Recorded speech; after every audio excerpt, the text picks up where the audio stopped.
Hi all, welcome back to my channel. This is Pushpa. ಇವತ್ತು ನಾನು ನಿಮಗೆ ತೋರಿಸ್ತಾ ಇರೋ recipe millets dosa with egg masala. First ಇದನ್ನು ಮಾಡ್ಕೊಳ್ಳೋದಕ್ಕೆ ಮಿಲೆಟ್ಸ್ನ ನೈಟೇ ನಾವು ನೆನೆಸ್ಕೊಬೇಕು. ನಾನಿಲ್ಲಿ ಒಂದು ಅರ್ಧ ಕೆ.ಜಿ ಆಗೋಷ್ಟು ಮಿಲೆಟ್ಸ್ ತೊಗೊಂಡಿದ್ದೀನಿ.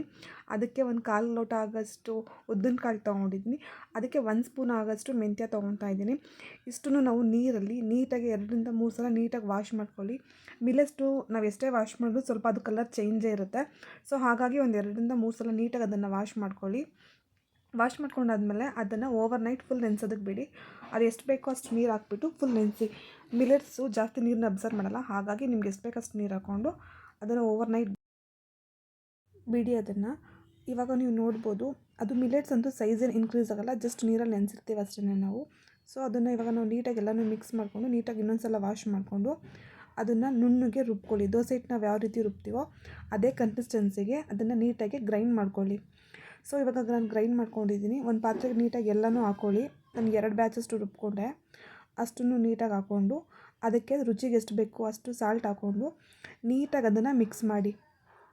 ನೀಟಾಗೆಲ್ಲ ಅದನ್ನು ಮಿಕ್ಸ್ ಮಾಡಿಬಿಟ್ಟು ಅದು ನೋಡ್ಕೊಳ್ಳಿ, ಅದು ಇನ್ನು ಸ್ವಲ್ಪ ತುಂಬ ಗಟ್ಟಿ ಅನಿಸುತ್ತೆ, ಸ್ವಲ್ಪ ನೀರು ಆ್ಯಡ್ ಮಾಡ್ಕೊಳ್ಳಿ. ನಾನು ಸ್ವಲ್ಪ ನೀರನ್ನ ಹಾಕ್ಕೊಂಡು ನೀಟಾಗಿ ಅದನ್ನು ಮಿಕ್ಸ್ ಮಾಡಿಕೊಂಡೆ. ಅದಕ್ಕೆ ಮಿಕ್ಸ್ ಮಾಡ್ಕೊಳ್ಳಿ. ಹಾಫ್ ಆನ್ ಅವರ್ ಇಲ್ಲಾಂದರೆ 1 ಅವರ್ ಟೈಮ್ ಎಷ್ಟಿರುತ್ತೋ ಅಷ್ಟು ರೆಸ್ಟ್ ಮಾಡೋದಕ್ಕೆ ಅಂತ ಬಿಡಿ. ಸೊ ಇದನ್ನು ರೆಸ್ಟ್ ಮಾಡೋಕ್ಕೆ ಇಟ್ಬಿಟ್ಟು ನಾನು ಅದಕ್ಕೆ ಎಗ್ ಮಸಾಲ ಮಾಡ್ಕೊಳ್ಳೋದಕ್ಕೆ ಪ್ರಿಪೇರ್ ಮಾಡ್ಕೊತಾ ಇದ್ದೀನಿ. ಫಸ್ಟು ನಾನು ಒಂದು 6 ಮೊಟ್ಟೆ ಸಾಕು ನನಗೆ. ಅಷ್ಟನ್ನು ನೀಟಾಗಿ ಸ್ವಲ್ಪ ಬೇಯಿಸ್ಕೊಳ್ಳಿ. ಅದು ನೀಟಾಗಿ ಬೇಯೋವರೆಗೂ ನೀಟಾಗಿ ಬೇಯಿಸ್ಕೊಳ್ಳಿ. ಒಂದು 8-10 ನಿಮಿಷ ಬೇಕಾಗ್ಬೋದು ಎಗ್ ಕುಕ್ ಆಗೋದಕ್ಕೆ. ಅಷ್ಟರಲ್ಲಿ ನಾವು ಮಸಾಲೆಗೆ ಏನೇನು ಬೇಕೋ ಅದನ್ನ ಪ್ರಿಪೇರ್ ಮಾಡ್ಕೊಳ್ಳೋಣ. ಒಂದು ಬಾಣಲಿ ತೊಗೊಂಡು ಅದಕ್ಕೆ ಒಂದು 2 ಸ್ಪೂನಷ್ಟು ಎಣ್ಣೆನ ಹಾಕ್ಕೊಳ್ಳಿ. ಎಣ್ಣೆ ಹಾಕೊಂಡ್ಮೇಲೆ ಎಣ್ಣೆ ಕಾದ್ಮೇಲೆ ಒಂದು ಸ್ವಲ್ಪ ಜೀರಿಗೆ ಹಾಕ್ಕೊಳ್ಳಿ, ಒಂದು ಅರ್ಧ ಸ್ಪೂನಷ್ಟು ಜೀರಿಗೆ. ನಾನಿಲ್ಲಿ 2 ಈರುಳ್ಳಿ ತೊಗೊಂಡಿದ್ದೀನಿ. ನಂಗೆ ಸ್ವಲ್ಪ ಗ್ರೇವಿ ಜಾಸ್ತಿ ಬೇಕಾಗುತ್ತೆ. ನಿಮ್ಗೆ ಎಷ್ಟು ಬೇಕಷ್ಟು ಈರುಳ್ಳಿನ ಮತ್ತು ಟೊಮೊಟೊನ ಇನ್ಕ್ರೀಸ್ ಮಾಡ್ಕೊಳ್ಳಿ. ಒಂದು 2 ಟೊಮೊಟೊ ಹಾಕ್ಕೊಂಡಿದ್ದೀನಿ ನಾನು. ಅದಕ್ಕೇ ಒಂದು 1/4 ಸ್ಪೂನಷ್ಟು ಶುಂಠಿ ಬೆಳ್ಳುಳ್ಳಿ ಪೇಸ್ಟ್ನ ನಾನು ಆ್ಯಡ್ ಮಾಡ್ಕೊತಾ ಇದ್ದೀನಿ. ಇವಾಗ ನಾನು 1 ಟೊಮೊಟೊ ತೊಗೊಂಡಿದ್ದೀನಿ.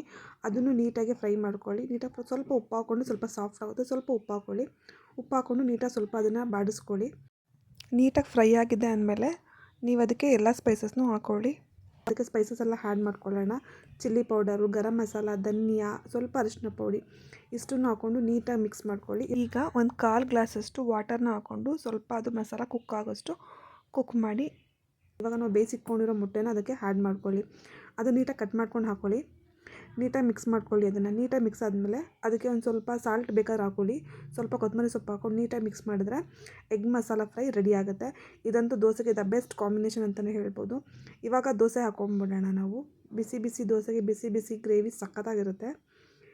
ಸೊ ಹೀಗೆ ಮಿಲೆಟ್ ದೋಸೆನ ನಾನು ಸ್ವಲ್ಪ ಆಯಿಲೇನು ಜಾಸ್ತಿ ಯೂಸ್ ಮಾಡಲ್ಲ. ನಿಮಗೆ ಬೇಕಾದ್ರೆ ಸ್ವಲ್ಪ ತುಪ್ಪ ಆ್ಯಡ್ ಮಾಡ್ಕೊಳ್ಳಿ. ನಾನು ಹಾಗೆ ಮಾಡ್ಕೊಂಡಿದ್ದೀನಿ. ಹಾಗೆ ಕೊಟ್ಟರೆ ತಿನ್ನಲ್ವಲ್ಲ, ಅದ್ರ ಬದಲು ನಾವು ಈ ರೀತಿ ದೋಸೆ, ಇಡ್ಲಿ ಥರ ಏನಾದರೂ ಮಾಡಿಕೊಟ್ರೆ ಅವರು ತುಂಬ ಇಷ್ಟಪಟ್ಟು ತಿಂತಾರೆ. ಅವರಿಗೆ ಮಿಲೆಟ್ ತಿಂತಾ ಇದ್ದೀವಿ ಅಂತ ಗೊತ್ತೂ ಆಗೋಲ್ಲ. ಸೊ ಪ್ಲೇಟು ಖಾಲಿ ಆಗುತ್ತೆ, ಹೆಲ್ದಿನೂ ತಿಂತಾರೆ.